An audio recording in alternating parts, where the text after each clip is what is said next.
구약성경 1294쪽 미가서 5장 2절입니다. 한 절입니다.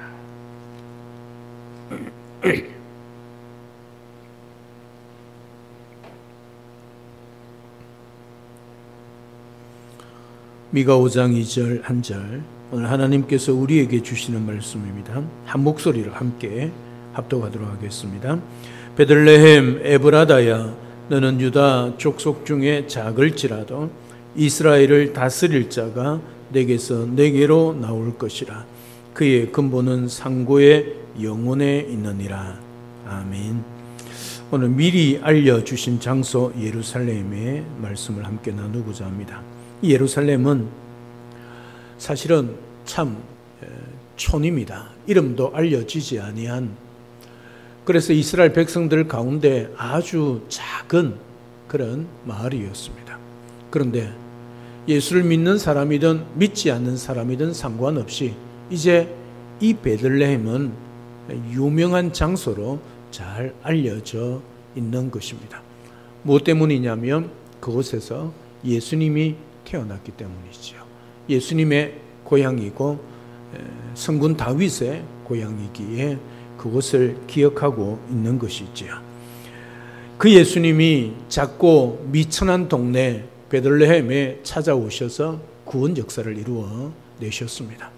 그뿐만 아니라 동방의 작은 나라, 조용한 아침의 나라인 우리 대한민국에도 이 복음이 들어와서 우리가 예수를 믿고 살아갑니다. 이 예수님이 우리를 살리셨고 우리의 가정을 살리셨습니다. 이 나라 민족을 살리셨지요. 그래서 우리는 대강절에 우리 주님이 베들레헴에 오신 그 주님을 우리가 미리 찬양하고 우리 힘을 모아 성탄에 맞이하면서 우리 하나님 앞에 영광을 올려드리는 그런 삶을 살아내어야 할 것입니다.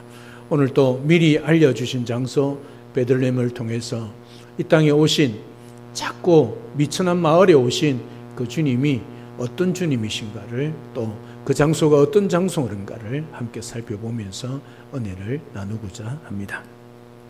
예수님이 태어나신 곳, 미리 알려주신 장소 베들레헴은 네 가지로 간단하게 요약할 수 있습니다. 첫 번째는 이 베들레헴은 떡집입니다. 베들레헴, 이 단어는 두 단어로 이루어져 있습니다. 베이트라는 집이란 단어와 레헴이란 빵이란 단어로 그렇게 합성되어져 있는 단어가 베들레헴입니다. 그러니까 이 베들레헴이란 이름의 뜻은 빵집이란 뜻이지요. 우리나라는 빵 문화가 아니라 떡 문화기에 그래서 떡집이라 그렇게 번역을 하고 있는 것을 보게 되어집니다. 이스라엘에 있어서 빵은 양식입니다. 주식입니다. 다시 말하면 이 베들레헴은 떡집, 밥집이란 뜻이지요. 예수님께서 이 땅에 태어나셨을 때 그 장소는 어디냐면 마구간, 말구유였습니다. 누가복음 2장 7절에 보면 우리 주님이 구유의 뉘어셨다, 그렇게 기록을 하고 있는 것을 보게 되어집니다. 여러분, 말구유입니다. 이 구유란 말은 밥통이란 말이죠. 여물통이란 말입니다. 그러니까 말여물통, 말밥통이죠. 예수님이 거기에 누우신 것이죠. 물론 집이 없어서, 방이 없어서 마구간에 들어가셨습니다. 그 마구간에 들어가서 누울 곳이 없어서 말밥통에 누우셨습니다. 그런데 없어서 말구유에, 말밥통에 누우셨지만 여기에 깊은 영적인 의미가 있다는 말이죠. 우리 주님은 스스로 뭐라고 말씀하냐면 나는 생명의 떡이다. 그리고 우리 주님이 요한복음에 보면 뭐라고 말씀하냐면 너희들이 나를 먹어야 산다, 그렇게 말씀하고 있습니다. 그러니까 예수님이 내가 생명의 떡이고 생명의 떡인 나를 먹어야만 사는데 그것을 미리 보여주시는 것이 말구유지요. 말밥통입니다. 내가 말밥통에 누웠다, 나를 먹으라는 것이지요. 뭐 우리가 식인종입니까? 예수님을 먹게? 그게 아니지요. 영적으로 예수 그리스도를 믿고 그 하나님의 말씀을 날마다 먹어야 산다는 것을 우리에게 말씀해 주고 있는 것을 보게 되어집니다. 실제로 요한복음 6장 53절에 보면 내 살을 먹고 내 피를 마시는 자는 영생을 가졌고 마지막 날에 내가 그를 다시 살리리니 내 살은 참된 양식이요 내 피는 참된 음료로다. 그렇게 말씀하고 있습니다. 예수님이 왜 베들레헴 말 구유에 그렇게 태어나셨는가? 다른 거 없습니다. 빵집으로서, 떡집으로서 나를 먹어야만 산다는 것을 보여주시는 장소이기도 하지요. 그래서 예수님의 공생의 3년 동안 사역은 많은 기적도 행하셨고 많은 가르쳤고 복음을 전했지만 상당수의 시간이 어떤 시간이냐면 제자들이나 아니면 죄인들과 함께 밥을 드셨습니다. 식사하셨습니다. 이게 밥상 공동체지요. 예수님은 굉장히 중요하게 여기셨습니다. 자신이 내가 생명의 떡이니 하시면서 나를 먹어야 산다 하시면서 말 구유에 누우셨던 그 주님이 늘 사역하시면서 제자들과 또 죄인들과 많은 무리들과 함께 떡을 떼시고 떡을 나누셨다는 사실이죠. 이게 밥상 공동체입니다. 그래서 성도들끼리 교제하는 이 밥상 공동체가 얼마나 중요한가를 우리에게 말씀해 주고 있는 겁니다. 이런 주님이 어디까지 나아가셨냐면 성찬 공동체까지 나아가게 되는 것이죠. 예수님이 고린도서 11장 24절부터 26절의 말씀에 보면 이것은 내 몸이니 너희를 위하는 내 몸이니 먹어라. 이 잔은 너희를 위한 내 피니 마시라. 그렇게 말씀하고 있는 것이죠. 여러분, 이 베들레헴 거기에서 태어나신 우리 주님이 이런 성찬 공동체까지 나아가게 하신 이유는 단 하나입니다. 다른 거 없습니다. 생명의 떡이신 우리 주 예수 그리스도를 믿고 살아야만 영생할 수 있다는 것을 우리에게 말씀해 주고 있는 것이죠. 여러분, 초대교회를 보면 떡을 떼며 교제했던 것을 보게 되어집니다. 사도행전 2장 42절에 보면 서로 교제하고 떡을 떼며 이거는 성찬입니다. 그리고 사도행전 2장 46절에 보면 집에서 떡을 떼며 이건 애찬이죠. 여러분, 지금 우리 개신교나 아니면 여러 종교단체에서 성찬을 할 때 떡은 작은 것을 이렇게 떼어내고 잘라 놓은 것을 먹고 마시지만 예수님 당시에는요, 이게 식사였습니다. 떡을 떼는 것은 그냥 이런 빵이 있지 않습니까? 그럼 앞 사람이 배가 고프니까 빵을 많이 떼 먹으면 뒤에 사람 어떻게 해요? 먹을 것이 없는 것이죠. 그런 성찬식이었습니다. 그 가운데 예수님이 초대교회 성도들과 함께, 초대교회 성도들이 그 예수님과 함께 떡을 떼며 교제할 때 어떻게 했느냐면 자기의 모든 것을 다 내어놓고 서로 떡을 떼고 나누었다는 사실이지요. 그래서 초대교회는 부족함이 없었다는 것을 보게 되어집니다. 예수님은 우리에게 생명의 떡을 주시기 위하여 베들레헴에 오셨습니다. 또한 예수님은 자신을 생명의 떡이라고 하시면서 그 안에 참 생명, 진리, 영혼을 살리는 능력이 있다. 그래서 먹고 마시라. 그렇게 말씀하고 있는 겁니다. 그래서 오늘 또 우리는 그 예수 그리스도를 함께 살고 그 예수 그리스도를 믿음으로 살고 그 예수 그리스도를 먹고 마심으로 말미암아 우리가 영적으로 하나가 되어 주님이 내 안에, 우리가 주님 안에 거하는 삶을 살아가게 되었다는 것이지요. 그래서 우리는 이미 영생을 얻었고 그 생명 가운데 우리가 살아가고 있다는 사실이지요. 사랑 여러분, 우리는 떡으로만 살 수 없는 존재입니다. 참 생명을 위해서는 생명의 떡이신 우리 주 예수 그리스도를 믿고 살아가야 합니다. 이것이 떡집인 베들레헴에서 생명의 떡이신 예수님이 태어나게 하신 하나님의 뜻입니다. 생명의 떡인 하나님의 말씀을 기쁜 마음으로 날마다 먹어야 우리는 사는 것입니다. 날마다 우리가 아침, 점심, 저녁 간식을 먹는 것처럼 우리의 육신의 생명을 위해서 먹는 것처럼 우리의 영을 살리기 위하여 우리는 영의 생명인 하나님의 말씀을 날마다 먹어야 합니다.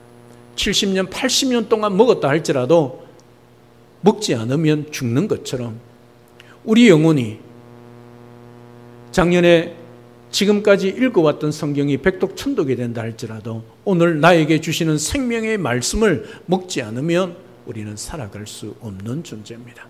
그래서 날마다 말씀을 통하여 그 말씀이 우리에게 주시는 은혜를 누리고 그 말씀 속에 거하고 그 말씀의 능력으로 살고 그 말씀을 따라 우리가 살아갈 때 하나님의 은혜가 우리 속에 임한다는 사실을 잊지 마시고 날마다 그 말씀 속에 거하고 우리 주님의 그 생명의 떡을 통해서 우리의 생명을 영육간의 생명을 이루어가고 또 우리의 매주 첫 주일 성찬을 통하여 우리 주님의 떡을 우리 주님의 잔을 먹고 마실 때마다 우리 주님과 하나 되는 교제를 나누시고 그 떡을 먹고 그 잔을 같이 먹고 마시는 성도들 간의 교제를 통하여서 하나님의 나라를 세워갈 수 있는 그런 우리 모든 성도들 되고 우리 영동중앙교회 공동체가 될 수 있기를 우리 주님의 이름으로 축복합니다. 두 번째는 에브라다입니다. 에브라다는 베들레헴의 옛 이름입니다. 구약의 이름입니다. 구약의 이름인데요. 이 이름의 뜻은 열매를 많이 맺는다는 뜻입니다. 창세기 35장 16절에 보면 이 에브랏이라 그렇게 기록을 하고 있습니다. 이 에브랏은 야곱이 베델에서 고향인 헤브론으로 돌아갈 때 이 에브랏에서 라헬이 베냐민을 출산하다가 죽은 곳이 바로 이곳입니다. 미가 선지자가 베들레헴의 옛 이름인 에브라다를 오늘 본문에서 기록하고 있는 이유가 무엇이겠습니까?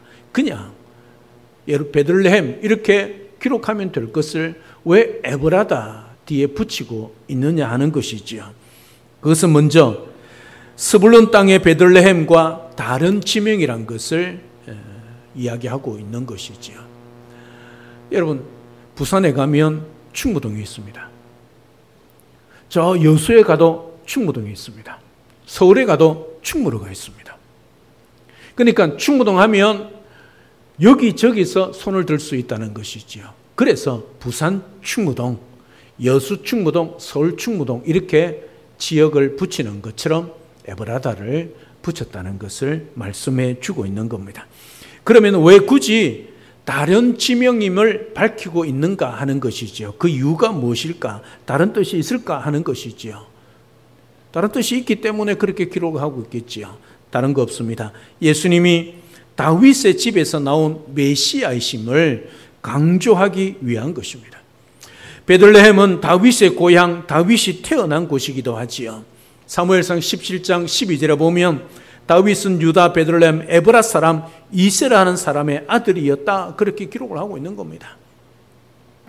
마태복음 1장에 나오는 예수님의 족보를 보면 아브라함과 다윗의 자손 예수 그리스도의 계보라고 그렇게 기록을 하고 있습니다. 그래서 베들레헴에서 다윗과 예수님이 태어났다는 것은 결코 우연한 사건이 아니란 것이지요. 하나님의 구원 역사 속에 하나님의 그 섭리와 예정 속에 다윗이 그 고향으로 삼고 또 예수님이 거기에 태어났다는 사실이죠.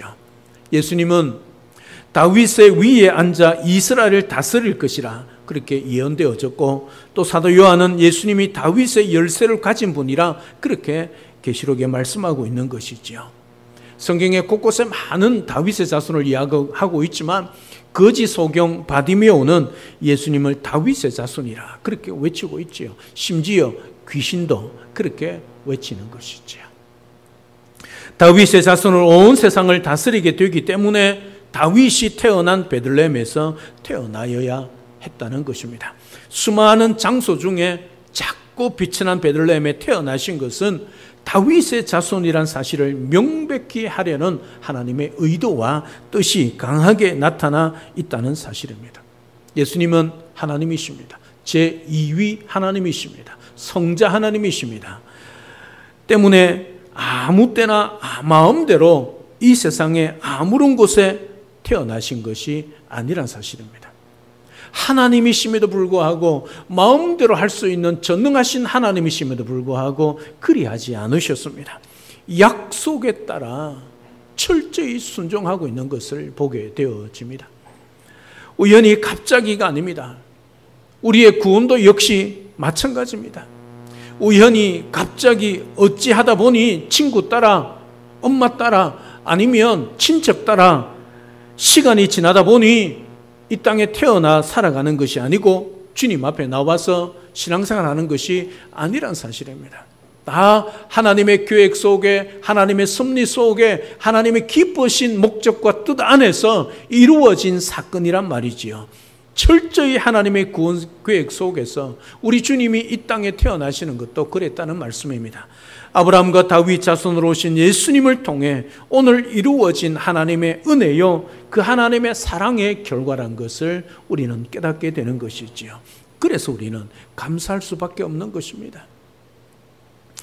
그래서 우리는 사랑과 은혜를 잊을 수가 없는, 그래서 그 하나님 앞에 예배하고 영광 올려드리는 것입니다.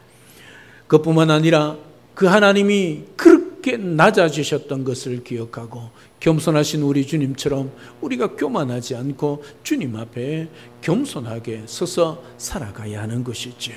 오늘도 하나님의 은혜와 그 하나님의 사랑을 깊이 체험하면서 나를 위해서 이렇게 우연히 이루어온 것이 아니라 이렇게 철저한 하나님의 계획 속에, 하나님의 섭리 속에, 그 하나님의 목적과 뜻 속에 이 예수님이 이 땅에 오게 하신 것은 바로 저와 여러분들을 위한 것이라는 것을 잊지 않고 감사하며 그 은혜와 사랑을 늘 깊이 묵상하며 살아가는 그런 복된 우리 모든 성도님들 되시기를 주님의 이름으로 축복합니다. 세 번째는 아픔과 고통이 있는 장소입니다. 조금 전에 말씀을 드렸습니다. 이 에브랏은 라헬이 야곱의 막내 아들인 12번째 아들인 베냐민을 놓다가 죽은 곳이 바로 이 에브랏입니다. 미가가 그것을 기억했지요. 이 에브랏이란 그것뿐만 아니라 국경 지역이기 때문에 옛날부터 전쟁이 많이 일어났던 곳입니다. 그래서 그 전쟁통에 많은 아들을 잃은 곳이 이 에브랏입니다. 그러니까 이 에브랏에 자신이 사랑하는 아들을 묻었던 그 어머니들의 눈물이 있는 곳이 바로 이 에브랏입니다. 아픔과 고통이 있는 곳이 에브랏인 것이지요. 라헬을 부터 시작해서 전쟁통에 잃었던 어머니들의 눈물이 그곳에 있는 곳이 바로 이 베들레헴 에브라다라는 말씀이지요. 그래서 이들을 전쟁에서 이런 많은 어머니들의 통곡 소리가 끊이지 않았던 곳이 바로 이곳입니다. 그런데 이제는 더 이상 아픔과 고통과 눈물의 장소가 아닌 기쁨과 환희의 장소가 된 것이지요. 단 하나의 이유입니다. 예수님이, 메시아이신 예수님이 이곳에 태어나셨기 때문입니다. 베들레헴에서 탄생하실 메시아가 우리 대신 슬픔과 아픔과 고통을 당할 것이라는 예언적인 의미가 이곳의 장소에 담겨 있다는 말씀이죠. 우리 인생의 아픔과 통곡의 자리에 우리 주님이 계시겠다는 말씀입니다. 너희들이 아파하고 너희들이 고통하며 너희들이 눈물 흘리는 그곳에 내가 너희들과 함께 하겠다는 주님의 마음입니다. 더 이상 아픔으로 슬픔으로 애통할 필요가 없다 메시지지요.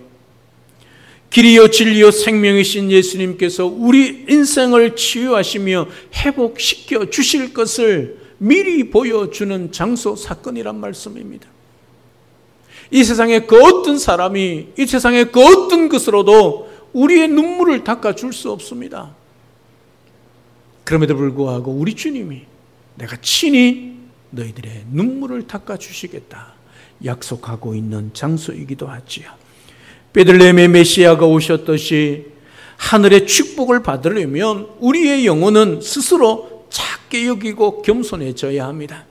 우리의 영혼이 베들레헴과 같이 되어야 하늘의 축복과 구원과 위로가 임하게 된다는 사실이지요. 왕 대신 주님 앞에 스스로 작게 여기고 겸손해지면 왕이신 주님께서 우리를 높이시고 우리를 축복해 주실 것입니다.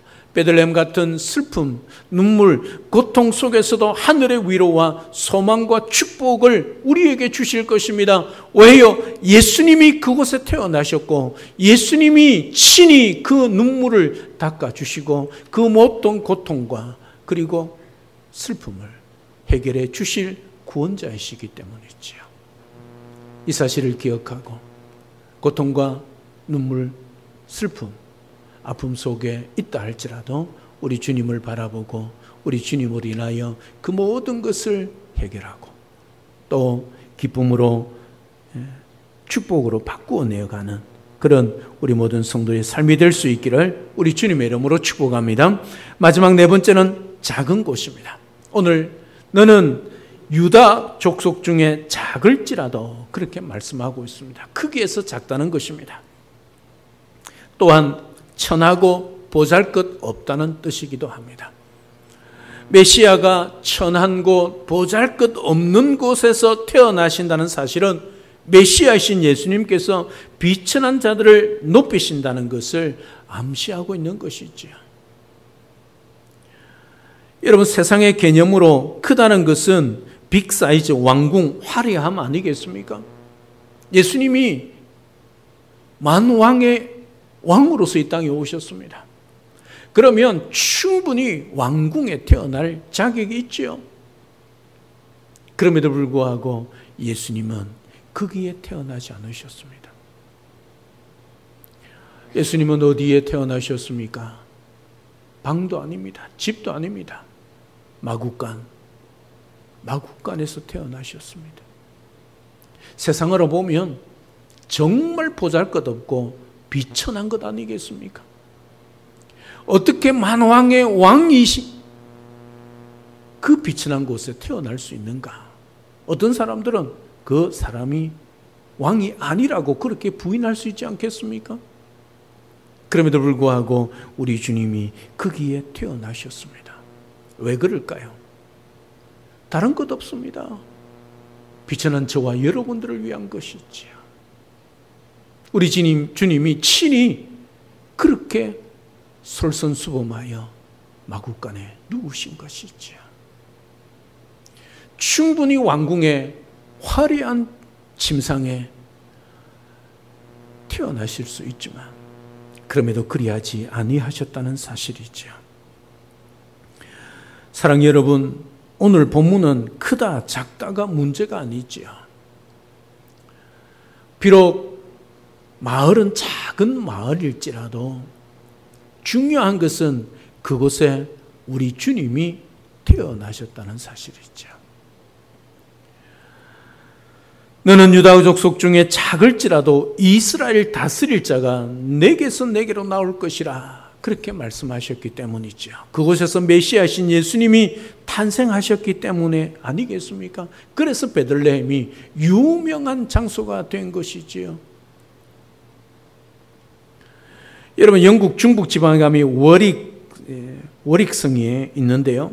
그 외곽에 스트래포드 어폰 에이번이라는 긴 이름을 가진 작은 마을이 있습니다. 동네 규모도 작고 인구도 많지 않은 그런 동네입니다. 그런데 영국을 여행하는 사람들, 특히 문학을 사랑하거나 지망하는 사람들은 반드시 이곳에 들립니다. 무엇 때문이겠습니까? 그곳에 셰익스피어가 태어났기 때문입니다. 셰익스피어 때문에 세계인의 관심과 주목을 받는 명소가 된 것이죠. 한 사람 때문에 작은 동네가 유명해진 동네가 된 것이죠. 예수님이 태어났다는 동네 말입니다. 여러분, 한때 박항서 감독님이 베트남에서 축구로 유명한 감독님으로 베트남에 거의 추앙을 받지 않았습니까? 베트남 사람들이 한국에 영 오면 꼭 들리는 곳이 있습니다. 제주도는 못 가봐도 한 군데 꼭 들리는 곳이 있습니다. 어딘 줄 아십니까? 박항서 감독님 감독이 고향인 함양에는 꼭 들린대요. 왜? 자기들이 신처럼 추앙하는 박항서 감독의 고향에 찾아가서 성지순례하는 것이죠. 그래서 배 타는 사람들은요, 대전이 어디 있는지 몰라도 함양은 어디인지 안답니다. 누구 때문에요? 박항서 한 사람 때문이죠. 예수님이 태어난 동네, 작은 동네입니다. 지금도 작은 동네입니다. 그럼에도 불구하고 베들레헴은 빠지지 아니하는 성지순례의 코스가 되어진 것이죠. 다른 거 없습니다. 지극히 작은 자들, 지극히 비천한 자들을 위하여 우리 주님이 그렇게 실제로 몸으로 그렇게 그곳에 태어나신 것이죠. 예수님 때문에 유명해진 베들레헴 이 이야기는 오늘 저와 여러분들의 이야기입니다. 작냐 크냐 그 중요한 것이 아니죠. 아무리 크더라도 예수님이 계시지 않으면 작은 것입니다. 반면에 아무리 작다 할지라도 예수님이 계시면 크다는 것이죠. 이게 기독교의 논리입니다. 세상의 논리로 보면 큰 것은 평수, 큰 것은 많은 것입니다. 큰 것은 성공하는 것입니다. 그러나 우리는 아니지요. 우리에게 있어서 예수 그리스도가 계시냐 안 계시냐 그것이 중요하다는 것을 말씀해 주고 있는 겁니다. 사랑 여러분, 여러분 자신이 보기에도 초라한 사람이고 실력이 없고 때로는 많은 것들이 없고 작은 자라 할지라도 실망하지 마십시오. 여러분 안에 우리 주님이 계시다면 여러분은 결코 작지 않은 것입니다. 물론 외적으로 보면 작고 보잘것없을 것입니다. 그러나 우리 속에 예수 그리스도가 계신 것이죠. 우리는 질그릇과 같습니다. 질그릇 누구나 쳐다보겠습니까? 그런 질그릇 같은 인생이지만 그 속에 보배이신 예수 그리스도가 담겨 있는 것이죠. 그러니 보배를 담고 있는 질그릇이 귀하고 존귀할 수밖에 없는 것이죠. 질그릇 자체가 존귀한 것이 아니라 질그릇 속에 있는 보배이신 예수님 때문에 그 질그릇이 존귀하듯이 우리 인생이 비록 세상 사람들의 기준으로 볼 때는 보잘것없다 할지라도 우리 속에 예수 그리스도가 계시니 내 속에 예수 그리스도가 담겨 계시니 우리 인생이 존귀한 인생이라는 것을 우리는 잊지 마셔야 합니다. 세상 논리로 자꾸 우리가 크다 작다 비교하지 마시고 내 속에 예수 그리스도가 사시고 계시냐, 내가 예수 그리스도를 모시고 있는가, 그것을 늘 점검하시고 주종감으로 우리 주님으로 새 힘을 얻고 우리 주님으로 영광 올려드리며 살아가는 우리 모두가 되면 좋겠습니다. 예수님만 있다면 베들레헴 작은 동네지만 작은 곳이 아닙니다. 성경이 분명히 우리에게 말씀하고 있습니다. 예수님만 있다면 여러분도 결코 시시하거나 초라한 작은 사람이 아닙니다. 우리 하나님이 인정하는 위대한 하나님의 자녀입니다. 잊지 마시기를 바랍니다. 사랑하는 여러분, 이 땅에 살아가면서 자꾸 우리는 이 세상에 많은 것을 가진 사람, 성공한 사람들과 비교합니다. 그래서 나 자신을 자책하지요. 그럴 필요 없습니다. 물론 우리가 성공하고 많은 것을 가지고 있고 예수를 모시고 살아가면 좋겠지만 그런 인생이 아닐지라도 우리 속에 예수 그리스도, 우리의 구주 되시고 우리의 생명과 길과 진리가 되신 예수 그리스도를 모시고 살아간다면 그 어디나 천국임을 잊지 마시고 우리가 이 땅 가운데 천국을 누리며 살아갈 수 있는 복된 삶을 살아내어야 하지 않겠습니까? 그 사명이 또 그런 삶이 우리에게 주어져 있다는 것을 기억하시고 내가 작느냐 초라하냐 가진 것 있느냐 없느냐 비교하지 마시고 내 속에 예수 그리스도를 모시고 그 예수님 때문에 기뻐할 수 있고 그 예수님 때문에 천국을 소망하며 이 땅에서도 천국을 누려갈 수 있는 그런 우리 모든 성도들 되시기를 주님의 이름으로 축복합니다. 예수님만 있다면 여러분 개인도 가정도 직장도 사업장도 얼마든지 우리 주님께 인정받고 위대한 하나님의 나라의 삶을 살아낼 수 있다는 것을 기억하고 살아가시기를 바랍니다.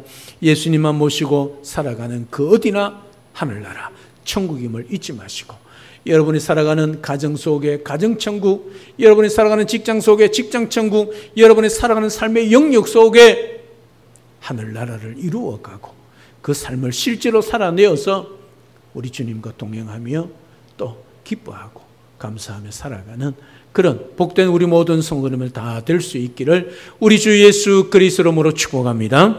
할렐루야. 살아계신 하나님, 은혜와 사랑을 진심으로 감사를 드립니다. 오늘 미리 알려주신 장소 예루살렘 떡집이요, 그곳이 에브랏 다윗의 동네였고 고통과 또 슬픔이 있는 장소였고 작은 곳이었지만 우리 주님이 그곳에 태어나셔서 작은 자들을 통하여서 큰 자 강한 자를 부끄럽게 하시는 우리 주님의 그 말씀을 따라 오늘 또 우리 인생 가운데 비록 이 세상의 것을 많이 가지고 누리지는 못한다 할지라도 우리 주 예수 그리스도를 모시고 천국을 누려가며 천국을 이루며 또 천국을 보여줄 수 있는 그런 복된 삶을 살아내는 우리 모든 성도들 다 될 수 있도록 축복하여 주시옵소서. 예수님의 이름으로 기도드리옵나이다. 아멘.